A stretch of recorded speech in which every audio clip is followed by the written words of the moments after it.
T20 ലോകകപ്പ് സെമിയിലെ thriller വിജയത്തിന് ശേഷം ഇന്ത്യയും ന്യൂസിലാൻഡും കൂടിയാണ് ലോകകപ്പ് ഫൈനൽ മത്സരിക്കാനായിട്ട് പോകുന്നത്.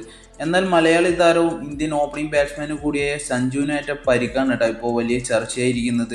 ലോകകപ്പിലെ ടീം സെലക്ട് ചെയ്ത സമയത്ത് ഫസ്റ്റ് ചോയ്സും കീപ്പർ കൂടിയായ സഞ്ജുവിനെ ടീമിലേക്ക് സെലക്ട് ചെയ്യുന്നത്.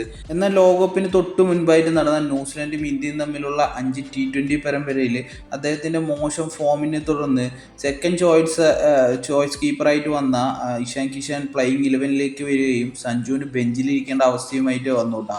അതിനുശേഷം തിലക് വർമ്മയുടെയും അഭിഷേക് ശർമ്മയുടെയും മോശം ഫോമിനെ തുടർന്ന് ഇനി ആരെ പ്ലേയിങ് 11ൽ കൊണ്ടുവന്നാലാണ് ടീമിനെ രക്ഷിക്കാനാവുക എന്നുള്ള ചർച്ചകൾ വന്നപ്പോഴാണ് സഞ്ജുവിനെ പകുതി ലോകകപ്പ് മത്സരങ്ങൾക്ക് ശേഷം ടീം പ്ലേയിങ് 11ലേക്ക് കൊണ്ടുവരികയും അദ്ദേഹത്തിൻ്റെ കഴിവുകൊണ്ട് മാത്രമാണ് ഇപ്പോൾ ഇന്ത്യ ഫൈനൽ എന്ന് പറഞ്ഞൊരു സ്വപ്നത്തിലേക്ക് എത്തി നിൽക്കുകയും ചെയ്യുന്നത് കേട്ടോ.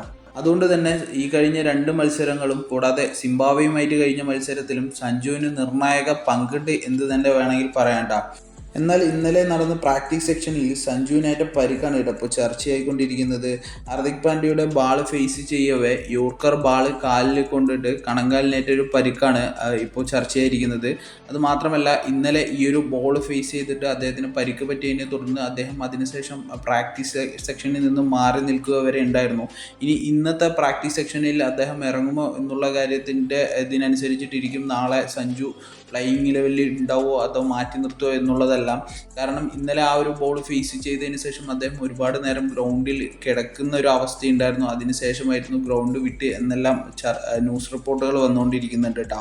എന്തായാലും സഞ്ജുവിനെ പോലെ ഒരു ബാറ്റർ ഫൈനലിൽ നിന്ന് മാറി നിൽക്കണേ എന്നുണ്ടെങ്കിൽ ഇന്ത്യൻ ടീമിന് അത് വലിയ അടിയാവുമെന്ന് തന്നെ വേണമെങ്കിൽ പറയാം. ഒന്നാമത് ആ ഒരു ഓപ്പണിംഗ് റോളിലേക്ക് ആര് വരും എന്നുള്ളത് തന്നെയാണ്. ഇഷാൻ കിഷാനെ തന്നെ ആയിരിക്കും ചിലപ്പോൾ ഇംപ്ലേസ് ചെയ്യുക. എന്നിരുന്നാൽ തന്നെ ഇപ്പോഴത്തെ ടീം ഫോർമാറ്റ് അത്രയ്ക്ക് ഉചിതമായി നിൽക്കുന്ന ഒരു സമയം ആയതുകൊണ്ട് തന്നെ സഞ്ജുവിനെ പോലെയുള്ള ഒരു ബാറ്റർ അവിടെ മാറുന്ന സമയത്ത് അത് പരിഹരിക്കാൻ ഇന്ത്യൻ ടീമിനെ കൊണ്ട് സാധിക്കില്ല എന്ന് തന്നെ ഉറപ്പിച്ച് പറയാം.